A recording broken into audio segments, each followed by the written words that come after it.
আপনার বোন পালিয়েছে আমাকে বিয়ে করবে না বলে।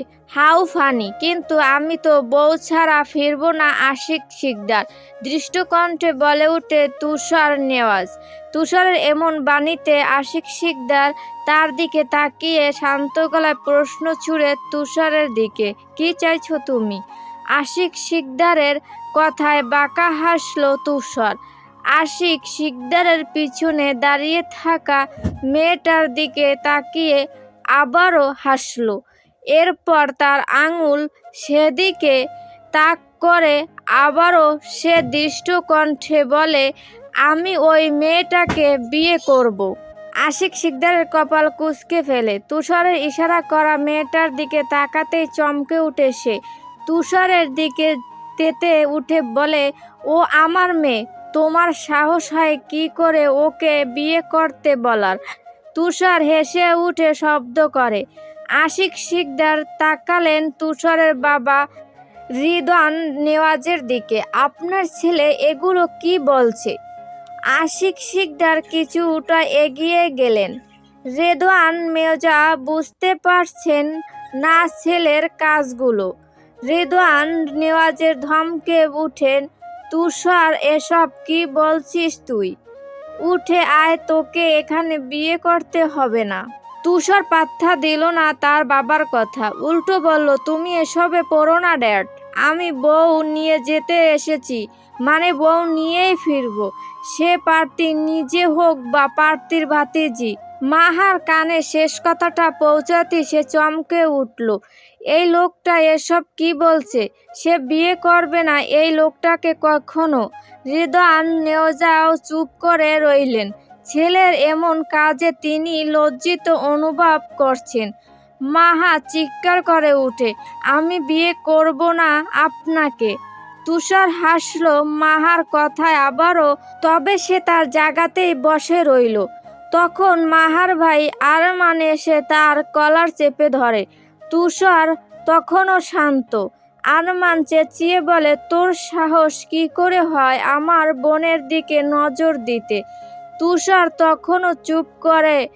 হঠাৎ করে মাহার দিকে তাকিয়ে বাঁকা হেসে নিজের পেছন থেকে পিস্তল বের করে আরমানের পায়ে মেরে দেয়। মাহা সহ বিয়ে বাড়ির সকলেই হস্ত হয়ে গেল।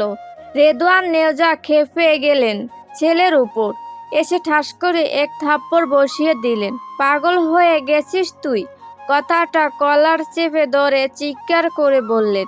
তাতেও একটুকু নড়ানে গেল না তুষারকে। তুষার এক পলকে তাকিয়ে আছে মাহার দিকে, ঠোঁটে তার ঘায়েল করা হাসি। মাহার মনে এতক্ষণে ভয় ঢুকে গেছে। মাহা এসে আশিক শিকদারের কাছে বলল, আর ঝামেলা করো না, আমি বিয়ে করব। আশিক শিকদার অসহায় চোখে তাকালেন মেয়ের দিকে। তার চোখে মেয়েকে রক্ষা করতে ব্যর্থ হওয়ার বেদনা। মাহা তাকালো না তার বাবার দিকে। আশিক শিকদার তার বউ মোনালিসাকে ইশারা করলেন মাহাকে নিয়ে গিয়ে তৈরি করে আনতে। মোনালিসার ইচ্ছে না থাকলেও মেয়েকে নিয়ে গেলেন তৈরি করে আনার জন্য। কবুল বলার সঙ্গে সঙ্গে সকলেই আলহামদুলিল্লাহ বলে ওঠেন। মাহা সকলের আড়ালে নিজের চোখের পানি মুছে নিল। জীবনে একটা মোড় নিবে সে কখনো ভাবতেও পারেনি। মাহা তুষারের দিকে তাকাতেই তুষারের দিকে পানি কিস ছুঁড়ে চোখ টিপ মারে। মাহা কোনো প্রতিক্রিয়া দিল না। তার গা গুলাচ্ছে এই লোকটার সাথে বসতে। এবার এলো বিদায়ের পালা। আর মানকে তার বন্ধুরা হাসপাতালে গেছে। মাহাকে বিদায় দিয়ে মোনালিসা আর আশিক শিকদারও যাবেন। মাহা তার মায়ের কাছে আসতেই তার মা তাকে জড়িয়ে ধরে কাঁদতে শুরু করলেন। নিজের যত্ন নিস মা, পারলে তোর মা বাবাকে ক্ষমা করে দিস। মাহার কান্না পেলেও সে কাঁদল না। এই অসভ্য বাজে লোকটার সামনে কেঁদে সে নিজেকে দুর্বল প্রমাণ করতে চায় না। আশিক শিকদারও কাঁদলেন। তোমরা ভাইয়ার কাছে যাও জলদি। মাহা তাদের থেকে বিদায় নিয়ে গাড়িতে উঠে বসলো। তার পাশে বসলো তুষার। গাড়ি চলতে শুরু করলো। গাড়ি রাতের অন্ধকারে ল্যাম্পপোস্টের আলোতে ধীর গতিতে এগিয়ে চলছে সামনের দিকে। গাড়িতে শুধু তুষার আর মাহা। সামনে ড্রাইভার গাড়ি ড্রাইভ করছে। এদিক ওদিক তাকিয়ে হঠাৎ তুষার তার কাছে এসে তার কানে কানে বলল, তুমি প্রথম কনে যে বিয়ের দিন কাঁদবে তো দূরের কথা, একটু নাকও টানলে না। তুষারের এমন কুঁচা মারা কথা শুনে মাহা চোখ গরম করে তাকালো। কতটুকু অসভ্য এই লোকটা! এই লোকের কি অসভ্যতামির সীমা নেই?